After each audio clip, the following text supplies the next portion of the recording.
Hi, I'm Katie, and this is the Free Art and Design School podcast web series, Whatever. I have one of my oldest art friends, dearest art friends here, if you'd like to introduce yourself. Yeah, my name is Julio Rodriguez, and I'm stoked to be here. Yay.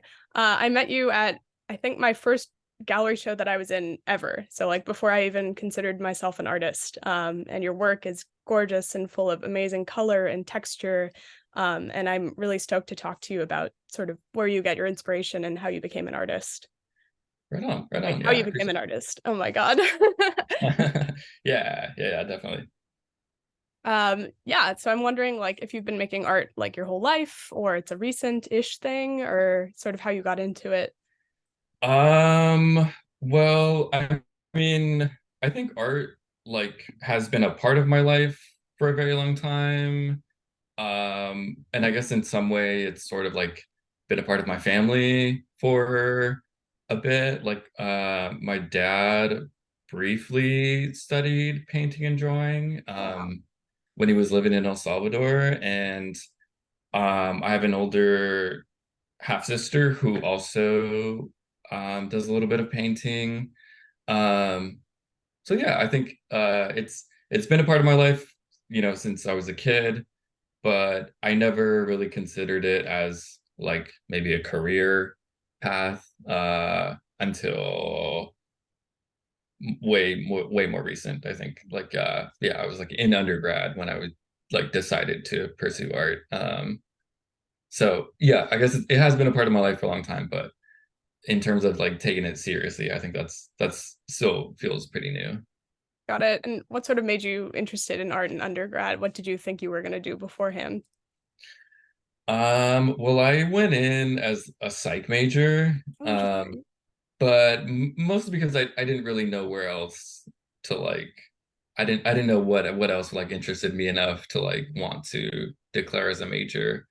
Um, but I don't know. I think I maybe became aware of like the art department. I went to SF State, so yeah, I became aware of it, and it just looked really cool and interesting. And I was like, oh, I think I'd much prefer, taking classes that I enjoy and learning about art practices that I have no idea about. Um, yeah, and I don't know, it was like a part of my life at that point, but more as I never considered it like that I could do it full time. Um, but I don't know. I'm glad that it happened. I'm I don't glad know what too. about Your you. work's insane. That's like crazy to think that you like happened upon it almost.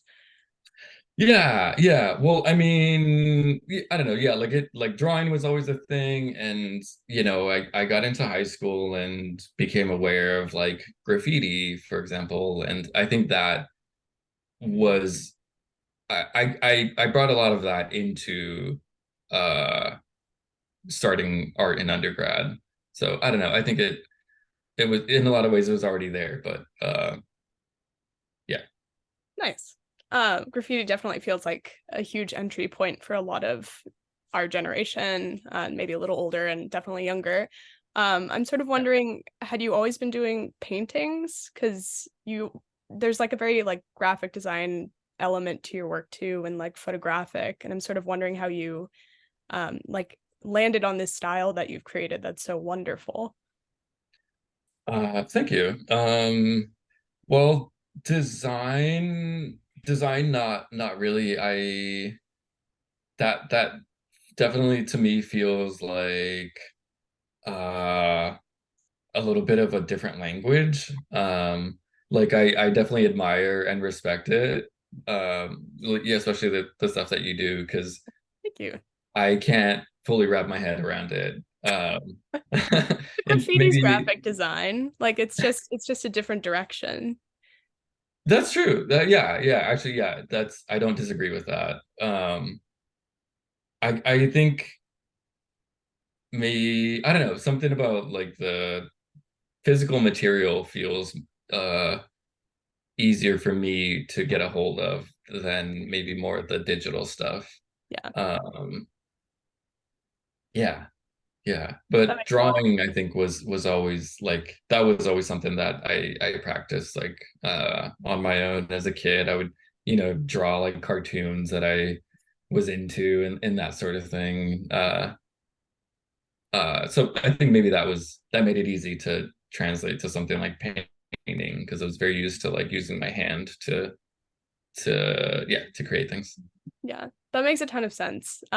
It's so interesting. You have this kind of blend of both really beautiful abstract texture, but then also you're great at doing photorealistic, like paintings of physical objects. And I think those are like maybe now it's like more common to see that combination than maybe like 100 years ago when everything was like photorealistic painting before modern art. But like, how did you like happen upon that combination? Because it's very cool and very like anytime I see a piece, I know that's yours. It doesn't look like anything else, which is amazing. Thank you. Um, well, I mean, maybe well, like I think the stuff that I'm doing now has airbrushed elements to it. Um and honestly like that happened only because years ago a really good friend of mine um gifted me like an airbrushing Oh my setup God. for Christmas. Um yeah, which was like super generous and yeah, he's definitely like one of my closest friends. But I don't think I would have gotten into it or probably not as quickly if that hadn't happened because I don't know it something about like new mediums or like new tools is always a little bit like intimidating to Yeah. me because I'm like, oh, people are so like skilled in these kinds of things and I'm like just getting started, so it feels intimidating a lot of times. But uh yeah, I guess maybe sometimes you just need a little outside motivation to make it happen because I really do enjoy it now using an airbrush. Like the shirt that I'm wearing, I airbrushed on Oh, it. cool. Is it Um, like a chain link fence? Is that like the idea? yeah, Oh, fuck, that's so yeah, sick. That's exactly. graphic design. You're graphic design. I'm appointing you one in this, crowning you one in this video. All Um, right, I'll take it. but that's so cool. So is that sort of how you do like more realistic shading on your work?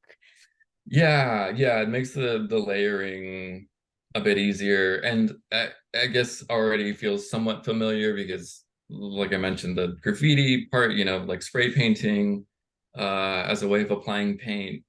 It feels very, very similar to that, just on a smaller scale. Hmm. Um, yeah, That's so interesting. Yeah, I airbrushing also kind of terrifies me, but I actually before we were talking, I was thinking about it today because one of my friends who's an animator does a lot of um airbrushing to do like these different effects, which is crazy for animation because you have to like do it every single frame. Um, yeah, but yeah, that's yeah, that's like so true that you sort of get used to the things you're doing and then it feels so scary to try something new. Like, did you just start experimenting? Like, how do you get over that kind of like fear and artist block? yeah, yeah. I mean, I guess yeah, at some point you just sort of like, okay, today's the day. Like, I'm gonna do it. I'm gonna do it today. Yeah, I don't know, just sort of preparing or like being prepared for maybe things not turning out how you expect them. I guess I don't know. I think that's a big part of uh just art making in general is like on some level having some kind of like anticipation that you have something in your head, but putting it out into the world doesn't always, it's not always a direct translation, I guess. It's very hard as Virgos to lose control over the Oh things my we make. God. Yes. Um, that's so Yes. interesting.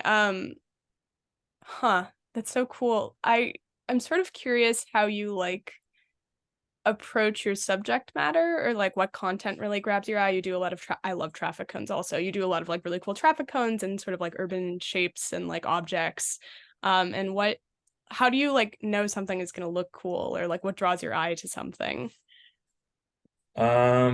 Yeah, well, I mean, it definitely like, like I was born and raised like here in the Bay Area. So I've lived here my whole life, and it definitely feels like uh it's really influenced like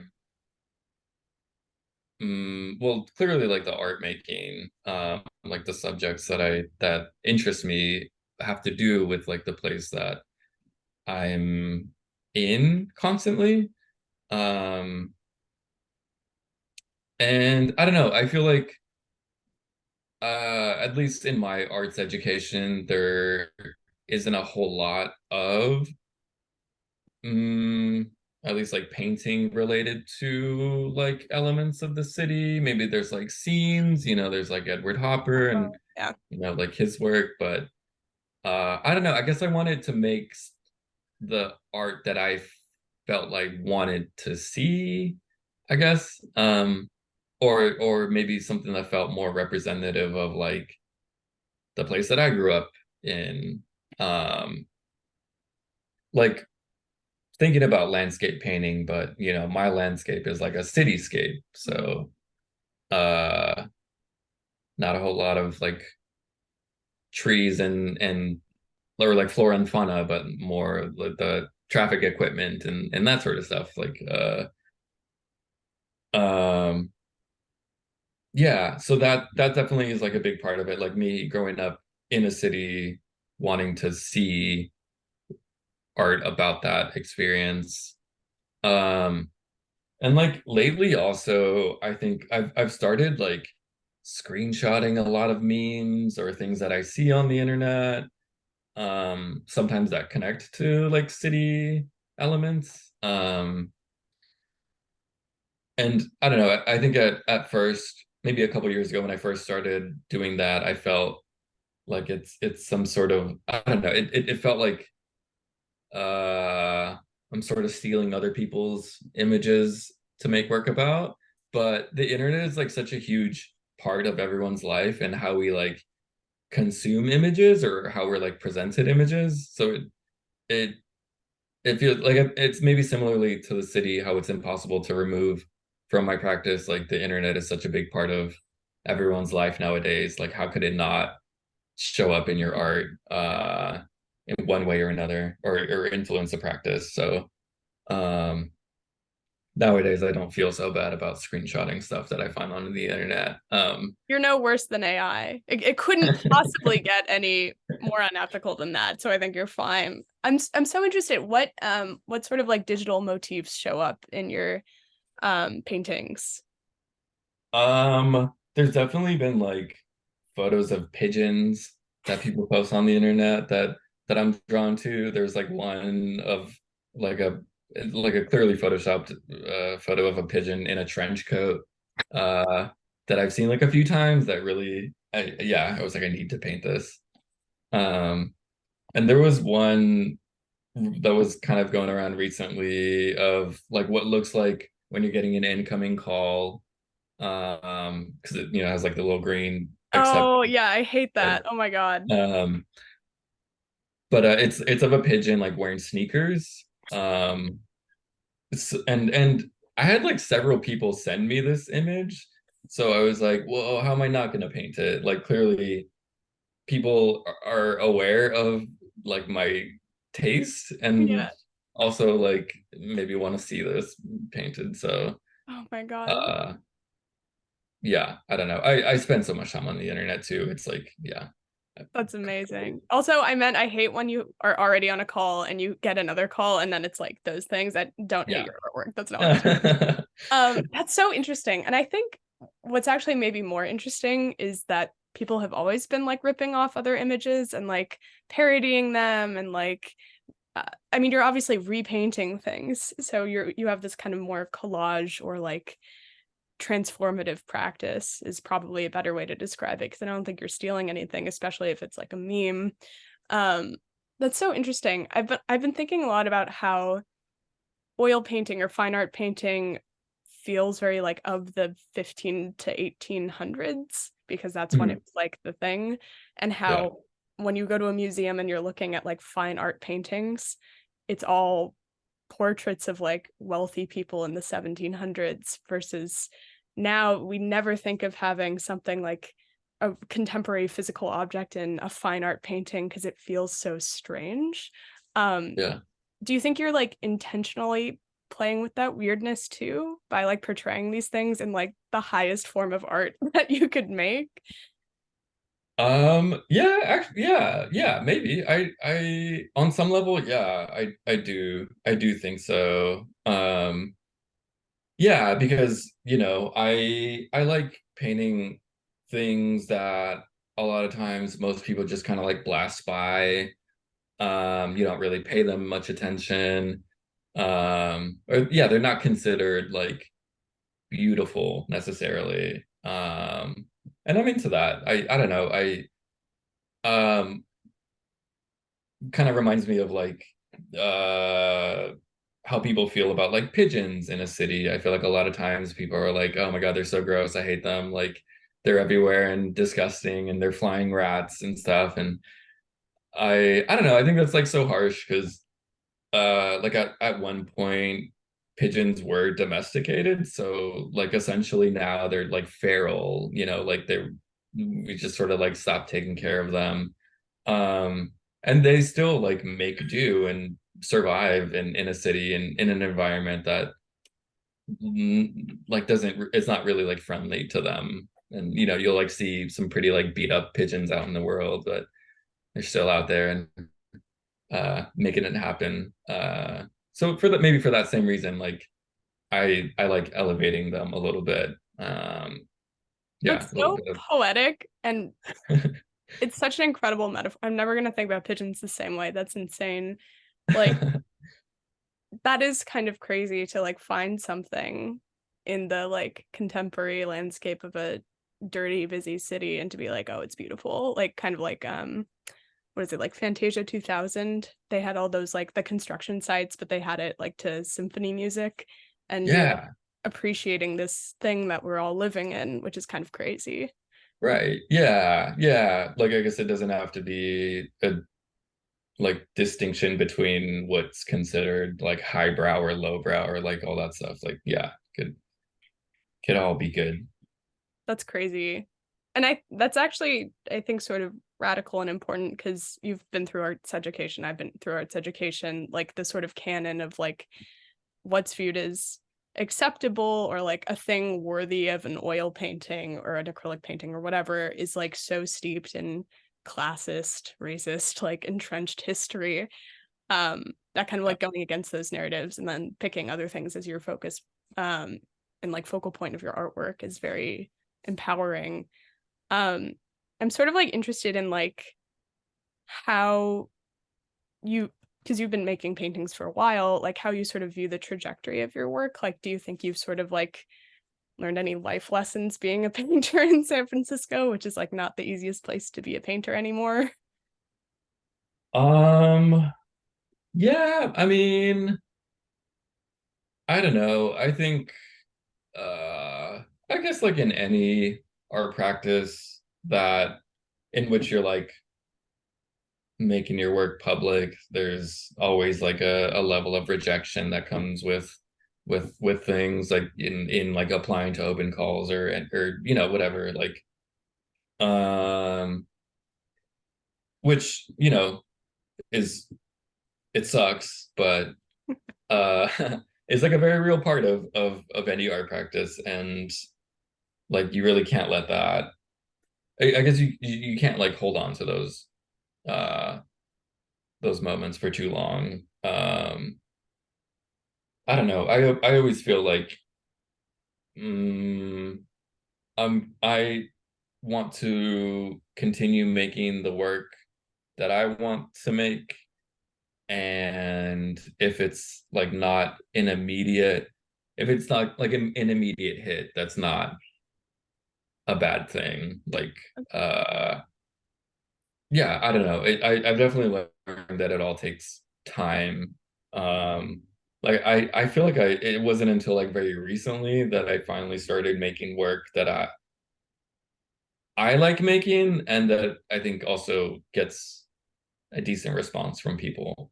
Um, I think for a long time I felt like I was making work that I thought people wanted to see, or that I thought that I like had to make in order to like be considered an artist. Um,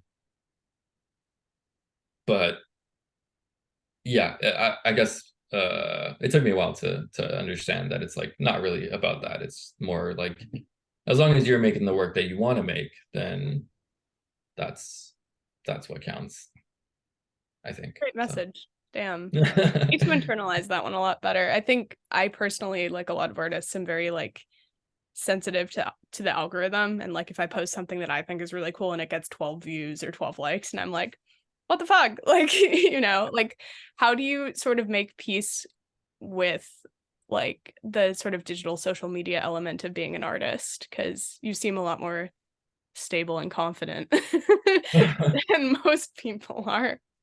I mean, yeah, it's tough. It's hard not to like compare because I think that's sort of like what these points at this point things like so Instagram is sort of like set up to make happen. Yeah, so it's hard to not feel like you're not keeping up or something like that. But I don't know, it's not a very realistic pace to me, the way Instagram works. Like yeah, I don't know. Like I'm happy if I'm able to post like once a month at this point, and like that's all I'm like holding myself up to. Like that's the pace that I'm gonna be okay with. Because otherwise if it feels uh it can be like really exhausting to try and constantly be cranking stuff out to share. Um, yeah. That's impressive. I love that. I love making peace with the insanity. Okay, here's a question I want to ask that has nothing to do with anything we've been talking about. How do you pick your color palettes? They are so sumptuous, so amazing. Like of the work in the world, your color palettes are some of my favorite, and I've always wanted to know your secret. Thank you. Um, um, well, I think it first started like maybe 2015 or something like that, 2016. I drove past a building in Berkeley that had some like graffiti buffing, but I can't remember the color of the building, but the paint that they used was like a dark gray, a like soft light pink and white. Hmm. And I think at that point I was still painting like direct recreations of things that I saw. So like I took the pictures and then I made paintings of these buffs.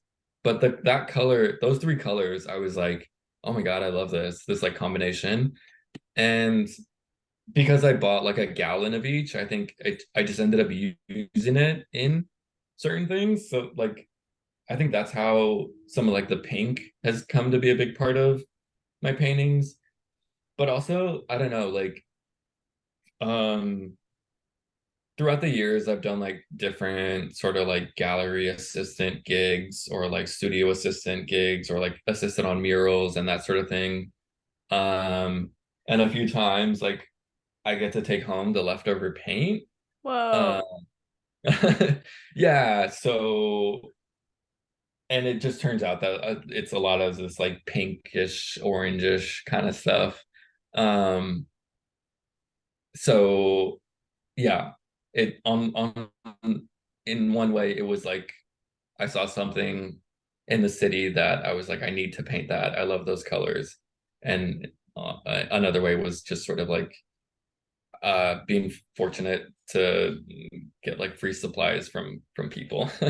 um but yeah, I don't know, I really and I often think about like the sunset, like West Coast like sunset, like some of those colors, like really fiery oranges and like warm pinks. I don't know, I love that, and I want to like I want to like harness some of that, I think. Like take some of it home with me. I love So that. uh, Yeah, this little mountain, the yellow and orange one is of yeah, Tam. My old boss at the Aesthetic Union was very into both like very subtle pastel shades and then also like saturated shades. And I feel like that's like your work also is like you have a very saturated neon side. Then also some of your paintings are like just soft, just like beautifully soft, which is also kind of insane when you're depicting physical plastic, metal, like all of these objects. yeah, And that's also like very poetic that like there's paint from different murals around town, and then you're using that to depict other parts of a cityscape. That's so cool. Do you like when you're what do you like thinking about when you're making a piece of work? Do you have like a sort of not political, but like a very like personal activisty kind of mentality when you're making work? Or are you just really wrapped up in the aesthetic of the thing while you're painting? um, I think if anything, there's definitely like a personal layer to them, but more just thinking about like uh the things that I struggle with, like emotionally or, like that sort of thing. Because a lot of times it's of equipment that might be like banged up or like folded over or, like, and I'm interested in that because I think like on some level, I feel like I relate to that feeling where I'm like, oh man, I feel like that tired traffic cone that like it's not really functional anymore, but it's still on the job. Maybe like feelings of burnout, like that sort of thing. So I don't know. They all a lot of times feel like expressions of some of that. Um, but yeah, it's just personal depth, I think. Some of the other ways that I work maybe is more relating to like city politics, like some of the like performance painting where I'll like put on a vest and go out and buff something. I feel like that maybe is more like of a political layer to it. But the paintings feel like more I'm trying to work through like my stuff, I guess. Yeah. That feels like anthropomorphic like objects feels very almost like 1920s Disney kind of level of thing. So to hear that and then like on the opposite end of the spectrum, which is like fine painting is hilarious. Do you want to talk about the performative stuff too? I feel like that's an also very cool element of your work. Sure. Yeah. It is fun. It's a lot of fun. Because I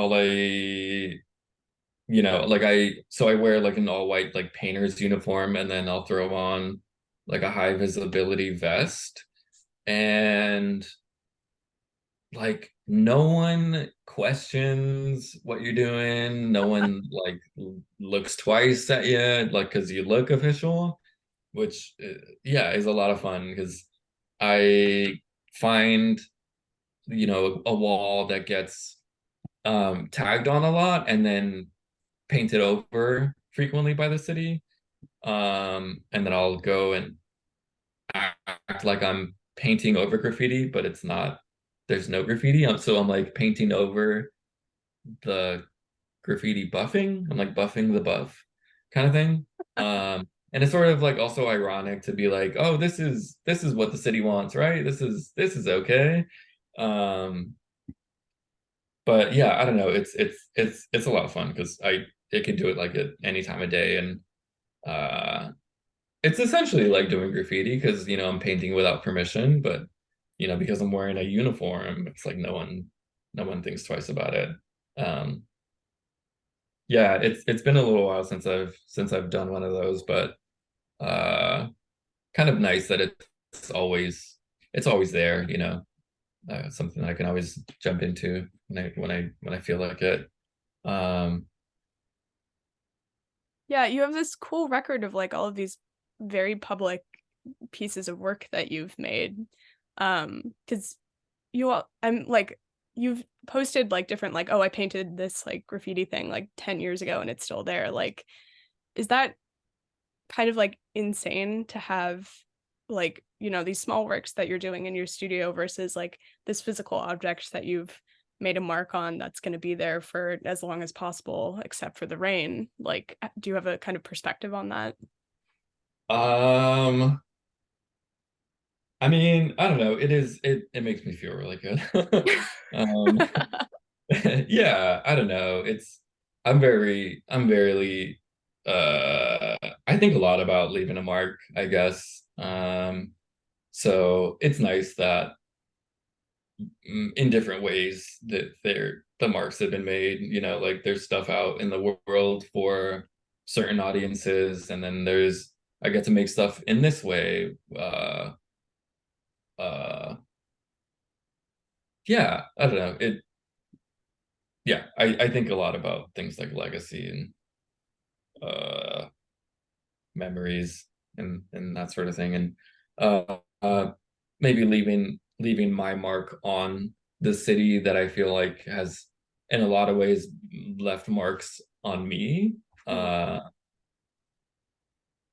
yeah uh I think there's a lot of like back and forth between what happens in the city and what happens for me in my art making. I like sort of feeling like there's like a porous boundary there. Sometimes I bring parts of the city into my studio, sometimes parts of my studio go into the city, kind of thing. That's amazing. That's like, oh, so cool, so poetic. You become one of the pigeons. Yes, oh my God. Yeah, I was just talking. I had a sort of like depressive moment when I was graduating because we had watched in one of my animation history classes like some of the life's work of this like couple of animators. They were married, and like my professor's like, this is the last film they made together before they died. And I like was so sad because I was thinking that as an artist, you make so much, your output is more than like a normal person in a sense because you're making these physical objects that you hope last and affect people. But then at the same time, like you have a real measurement of your life by Yeah, like how much stuff you made. So it's like scary to think that like even if you made 100,000 things, it's like there's an end date. I don't yeah. know if you think about death the way that I do, but I'm wondering if that's kind of like what you think about when you think about leaving your legacy is like the kind of permanence of being an artist. Yeah, yeah, right, yeah. Yeah, that's so wild to think about. Yeah, there is an end point. Um, But not for your spray painting and not for your murals. Hopefully, yeah, yeah, I hope so. That's the goal. That I mean, I don't know, and as long as I'm like around, it's gonna continue. So hopefully it builds. Yeah. That's very cool to make such like big lasting things. You think about like kind of civilizations are judged hundreds of thousands of years later by like the art that was made or the culture or whatever, architecture. Um we only have a few minutes left, so I'm sort of wondering like what you want like the message of your legacy to be. Like when people look back on your artwork, like what do you want them to like think or feel about who you were as a person and an artist? It's maybe too heavy of a question, but Yeah, I mean, I haven't thought about that like too deeply. I don't know. I think because I mean, all art is like contextual, like it all, even if you don't intend it to be, it always is about the way the world is now, or like when a person is making the work. Um, I don't know. I guess as long as that like came through, was communicated in the work, I think I'd be happy with that. Um, yeah, I don't know. I don't think I could ask for too much, but just knowing that I was here in this part of the world and made this kind of stuff, and yeah, I don't know. that's amazing. Taking the lowbrow memes and turning them into highbrow fine art and memorializing the pigeons. Yes. That's really cool. Do you have any sort of last minute advice to younger artists or people just kind of starting out and trying to find their voice? Um, I think just to continue to like always continue, like yeah, talking about rejection and all of that. It's a big part of an art practice, but uh, so is perseverance, I think, like continuing. And I'm a big fan of like DIY projects, like maybe you have a lot of work and a gallery is not ready to give you a show. I like, finding a spot on your own and like hanging the stuff, just make it happen yourself kind of thing. Yeah, and I don't know, there's such a large community of people, like-minded people out there that there's so many ways to make things happen without an institution or, some big name gallery. So Yeah. Sometimes it really doesn't feel that way, and that's really reassuring to hear you just kind of like have the brush it off and keep going mentality. Um, yeah. Like, do you have anything fun you're working on now that you're excited about? well, I've been reading about like making paper mache sculptures. Um, Wow. using Okay, like super different. yeah, yeah, using like chicken wire as like a structure or whatever. Yeah, because I don't know, I've only ever done mostly painting and drawing. I regret not taking sculpture classes in undergrad. So now I'm like, I'm thinking about this upcoming show, and feels like an opportunity to like try some new stuff. Um, so yeah, my plan is to make a traffic cone out of Giant traffic cone. chicken wire Yes. and paper Oh my mache. God. So we'll Oh, see how that's that goes. so cool. I love that so much. Oh my God. Do you want to talk a little bit briefly about the show? Well, yeah, I mean, it's I don't know. I feel very nervous but excited because it's a solo show and it's the first time that I'll ever done that. Holy shit. Congratulations. It's so exciting. Yeah, yeah, thank you. So yeah, Fine. and You have nothing to be worried about. You have so much work. Even if you stop making work today, you would have enough shit to show. thank you. I appreciate that. Yeah. I'm gonna try. I'm gonna try. Amazing. Well, thank you so much for being here. I love your work. I love your outlook. And I feel like I have a lot to learn from everything you just said, and a lot of people do too. Thank you. Yeah, yeah. Looking forward to keep being in this loop. So I'm always Nice. around.